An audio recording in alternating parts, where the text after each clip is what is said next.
ahaantii qisadan waxay dhacday 6 maalmood ka hor weegan kulli aron ina maqasheen hooyo uur leh oo la kufsaday kadibna la gowracay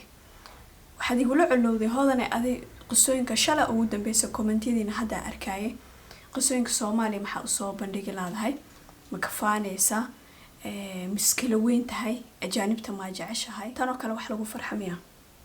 أنا رجنا بالواي. السلام عليكم ورحمة الله وبركاته. سكسو نقدر نعكس ولا لذي وانا ولا شيء هذا شان كذي قداوني صبرتي أيجا بدرتين هذا أونلاين هذا ندور سبتي سودو قاعد مفرن سبسكرايب نقدر يجلي فيديو قانا لايك صار لايك فربنا نسك صار فري ما هنو صار لايك سين شارك فاميلي يا أصحاب هذا اللي وذاك إن سأقوم من نقدان هذا فاميلي حيقول علوذين حاولاد وكاني لهذا قصوين أو سوماليا ما إسكالفانيسا ما إسكالوين تهاي أجانب ما جعشهاي وصوري عدي للربا حتى كومنتياداس وإذين شاقي because أنا قدد مسلين أنا هاي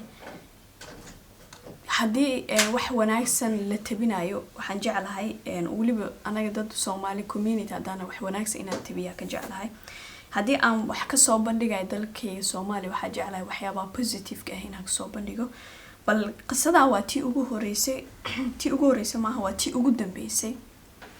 ilaahayna ha ka dhigo tii ugu dambeysay aan aragno marka raal naqdaya idinku dheereenin clip yar oo badnayna waa idin soo dhigaysaa oo aragta insha Allah يا محمد يا waxa loo diray qoryo maamadii way gabadhii ilaa xalay oo dhan baa la sugaayay xaafado dhan baa laga goobay waa la waayay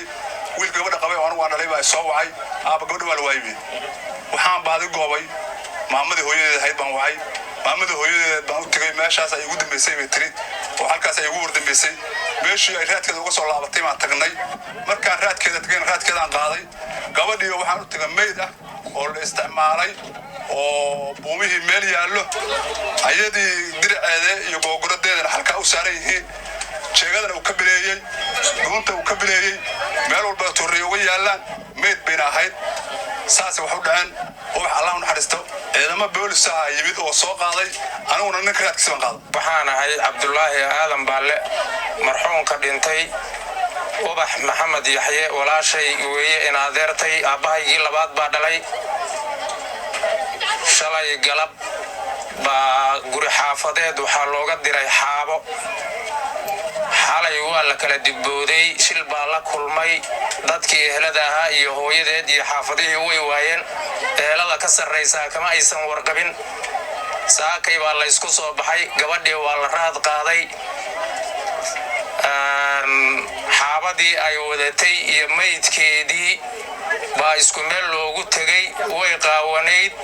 maradii u hooseysay maryaha way ka maqnayd kuwa kalena laabtay u saarnaayeen way biraysnayd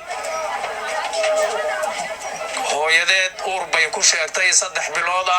oo ay lahayd gabadhaasu waa la qabay guriga hooyadeedna way ku sinayd wali lagama xareysan Ubax Maxamed Yaxye janna iyo raxma Allah siiyo aadna xabaasheedii baanu joognaa iyo baaritaankeedii warbaahinta waxaan u sheegaynaa iyo dadweynaha Soomaaliyeed sidii xaaladaas ay wax uga qaban lahaayeen in ay wax uga qabtaan annagana iyo ehelado dhan samir iyo iimaan Allah ka siiyo inna lillahi wa inna ilaahi raaji'uun aad baan uga xumahay falkaas tacadiga oo ka dhacay halkan aad iyo aad baan uga tacsiyeynayaa waxaan ka codsanayaa anigu warka waxaan ku soo gunaanadayaa wixii hore dhan waa laga hadlay waxaan ka codsanayaa laamaha amniga inay soo qabtaan qofka gacan ku dhiiglaha oo falkaas si degdeg ah looga soo jawaabo waxaan codsanayaa sidii Aisha Elias oo kaleeto gabadhaas falkeeda in looga soo si degdeg waxaan maanta soo booqanay meeshan oo uu yaala meydka marxuumad Ubax Ilaahay subhanahu wa ta'ala ha u naxariisto waxaan naloo sheegay gabadhaas in la dilay oo ay biraysan tahay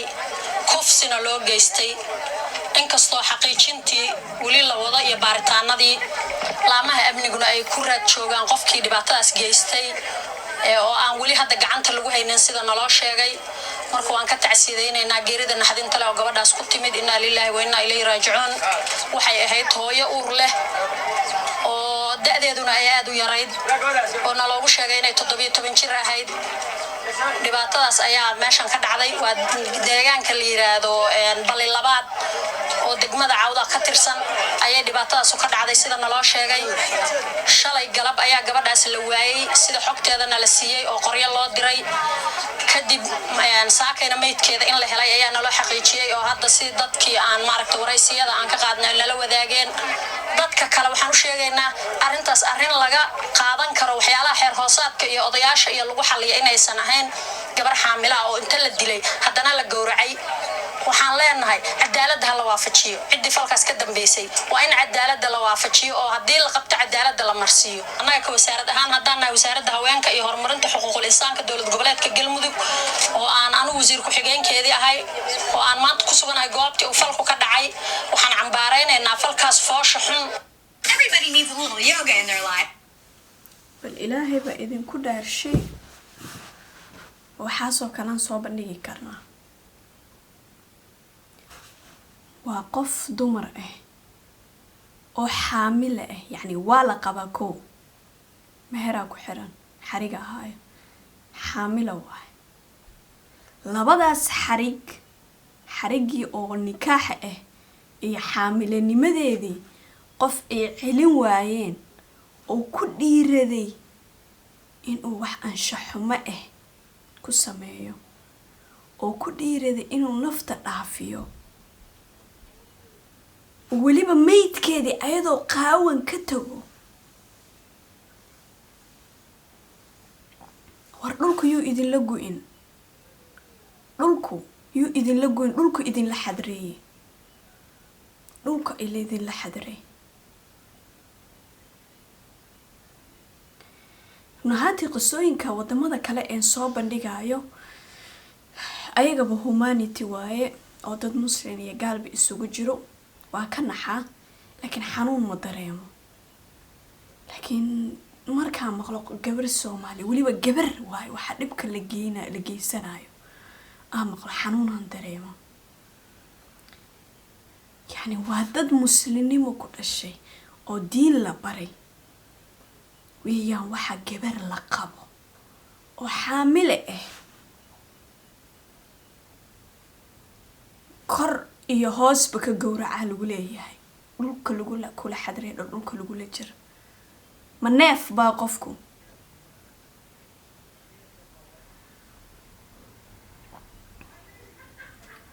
ma jecli inaan soo bandhigo mar horana go-aan ka gaaray ahayd kommentiyadiina ayaa igu qasabtay maanta inaan soo bandhigo tii ugu dambeysana allah iiga dhigo ma jecli kuwaan ka badanaa soo ka dhacaan dalkeena laakiin dalkeena waxaan kaga duwanahay waxaa waaye details ma la soo bandhigo hadda dalalkan kale waqtiguu dhashay waqtiguu dhintay sawiradiisa qofkii waxaa sameeyey iyo weliba xukunkii la mariyay xataa waa la soo bandhiga laakiin anaga dalkeena xukunka la mariyay xataa ma la soo bandhigo qaar waa fakanayaan wala sii daynaa anaa dheer iyo anaa gaabanaa shaqaynayso haddii la rabo anaa dheeraa loo sii daynaa wax dheer ma jirto qofka waxaa sameeyay guun waaye been ma nafta loo sheegaa diinteenu ma qabto in qof xarig ku xiran yahay oo meher ku xiran yahay in la haweysto ma fahanteen okay hadda qisadan waa la soo bandhigay laakiin meesha ku dambeynaysa yaa og haddii la rabo ninkaas beledkuu maraya oo mushaaxaya 4 oday oo ilmaadeeradii ah ayaa waxa dhan isku dhamaysanaya النفس بالنفس qofkii naf dilo hala dila asagana si cibro ugu noqoto qaati bilay taagiin gabdhihii dhuuntaad u gasheen waxaa maqlayay maalmo dhexdaas uun la ooyay gabar yar taloma 4 jir ah mise 6 jir ahayd nin gaari wada iyo mid kurushbaygiisa ah ayaa inta ay soo qabteen gabadha yar anshaxumo ku sameeyeen ayuu waliba sidoo u explain gareynayo damiirka Allah ka qaad oo yiri intaan madaxeedii shaaga u dhigay ayaan ku yiri jiirsi